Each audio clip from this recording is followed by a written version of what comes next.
Hi, today we're going to go over the geometry chapter 6 through 8 midterm review.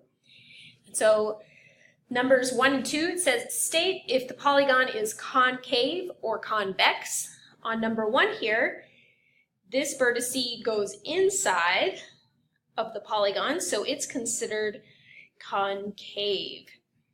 For number 3, 3 and 4, the directions say state if each polygon is regular or not regular. So in this case, all the sides are congruent and all the angles are congruent.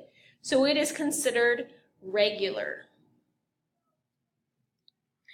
Numbers 5 through 8, write the name of each polygon. So for number 5, you just simply want to count up the sides. There are 1, 2, 3, 4, 5, 6, 7, 8 sides. So that makes it an octagon. On number 7, there are 1, 2, 3, 4 sides. So that makes it a quadrilateral.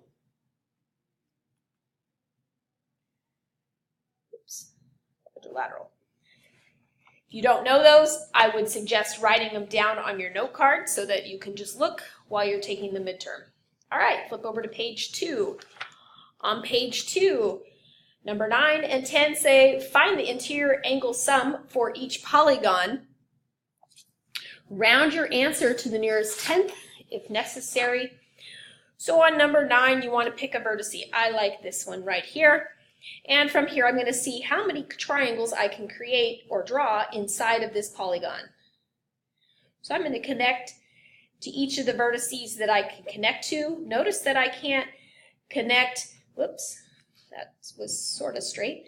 I can't connect to this one directly next to the left and this one directly to the right. So that creates 1, 2, 3, 4, 5, 6, 7, 8 triangles.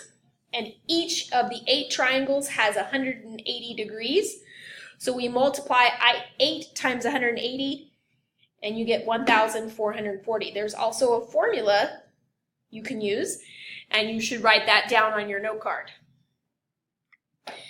Numbers 11 and 12 says find the measure of one exterior angle in each polygon. Round your answer to the nearest tenth if necessary. So on the exterior, you're going to take 360 and divide it by the number of sides. This polygon has 1, 2, 3, 4, 5, 6, 7, 8, 9, 10, 11, 12 sides.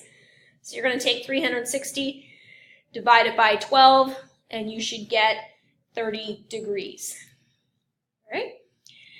Numbers 13 through 16, the directions say find the measure indicated in each parallelogram. If you're not sure which angles are marked, you can always ask during a test, but it's basically these opposite angles. So opposite angles on a parallelogram should be considered congruent. So we're going to take this expression and set it equal to this expression. So 45x minus 1 equals 43x plus 5. We're going to subtract 43x from both sides. I'm also going to add 1 to both sides in the same step.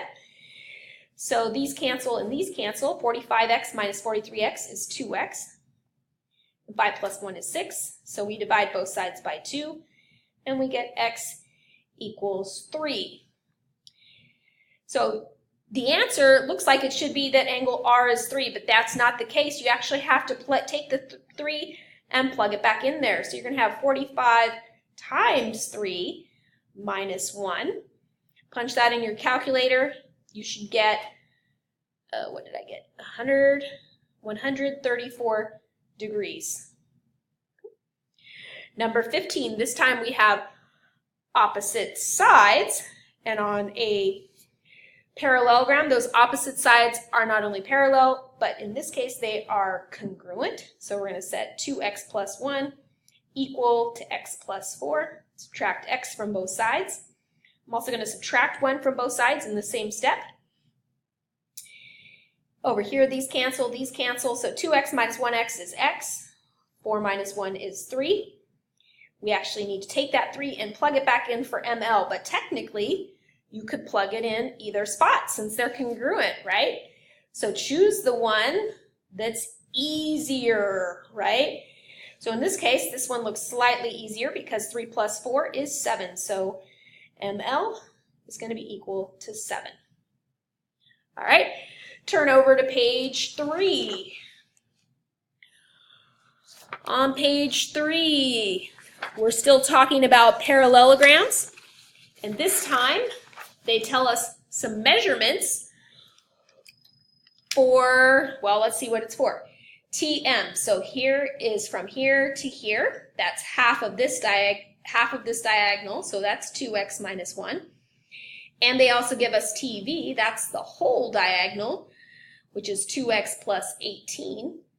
And we know that this diagonal bisects that diagonal. That means that this piece plus another one of those is going to be equal to that. So I'm just going to say 2 times 2x minus 1 is equal to the whole thing, 2x plus 18.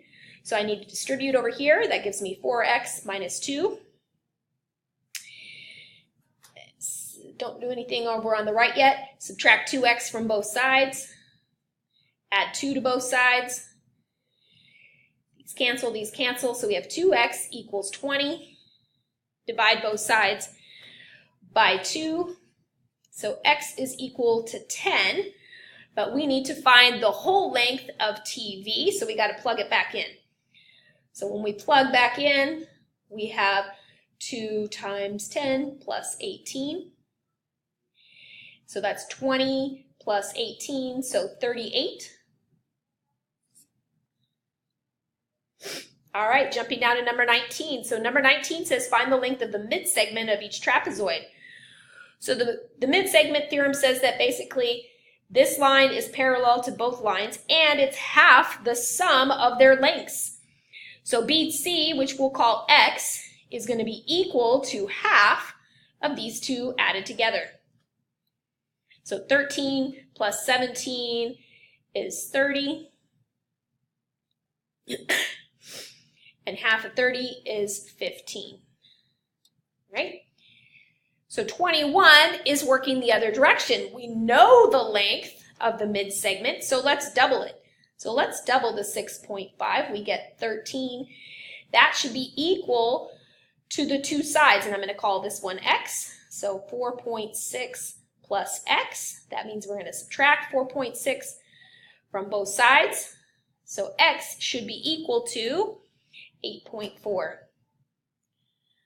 Number 23, solve for x. Each figure is definitely a trapezoid. Not only is it a trapezoid, but it's an isosceles trapezoid because it has this tick mark and this tick mark.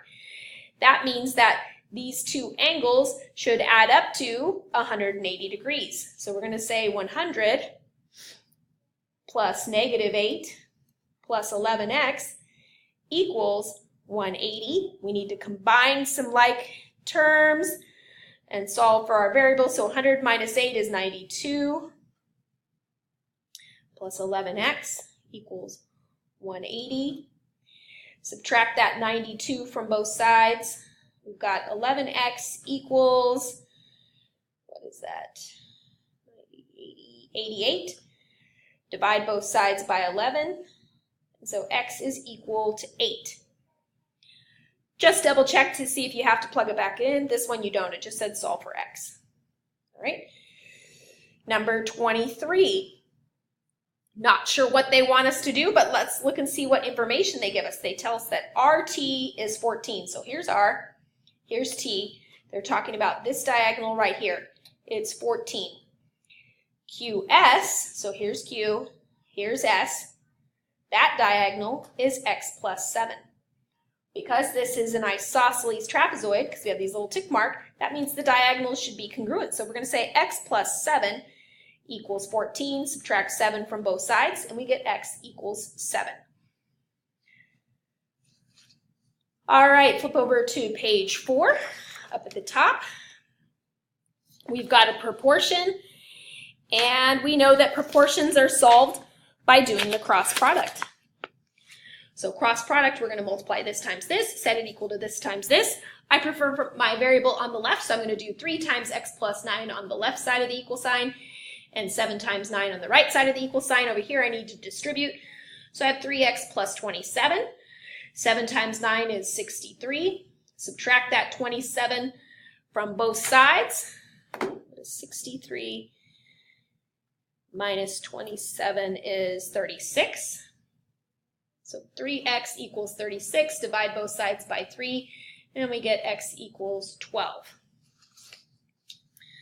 All right, jump down to number 29. Find the slope. So slope formula is m equals y sub 2 minus y sub 1 over x sub 2 minus x sub 1. So if it helps, label these x1, y1, x2, y2, so that you make sure you get them plugged into the right spot. Then it's just a matter of subtracting. So we're going to have negative 3 minus negative 2 all over 11 minus negative 13. You've got some tricky pre-algebra stuff, but basically when you have minus minus, just change it to plus plus.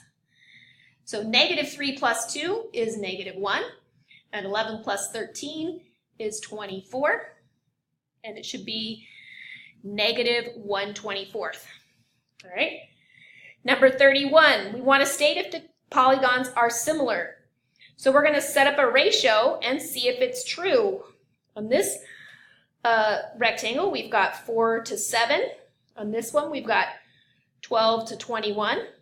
We want to see if this proportion is true. So I'm going to multiply these guys, set it equal to these guys. So 4 times 21, set it equal to 7 times 12. 4 times 21 is 84, and 7 times 12 is also 84. So check, yes, we say yes, they are similar. Number 33, solve for x, and they're telling us that they are similar.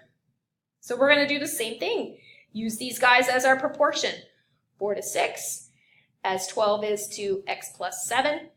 Do our cross product. So I'm going to go this way first. So 4 times x plus 7 and 6 times 12. Distribute on the left. So I have 4x plus 28. And 6 times 12 is 72. Subtract that 28 from both sides. So 4x is equal to 44. Divide both sides by 4. So x is equal to 11. All right, last one. The polygons are similar, so we need to find the missing side. So we're going to do the same proportion. I'm going to call this one x. So I'm going to say that 42 is to x, as 35 is to 25, and do the cross product again. So I'm going to go this direction first. 35x is equal to 42 times 25. 42 times 25 is 1,050. So I'm going to divide that by 35, and I get 30. So x should be equal to 30. Thanks for watching.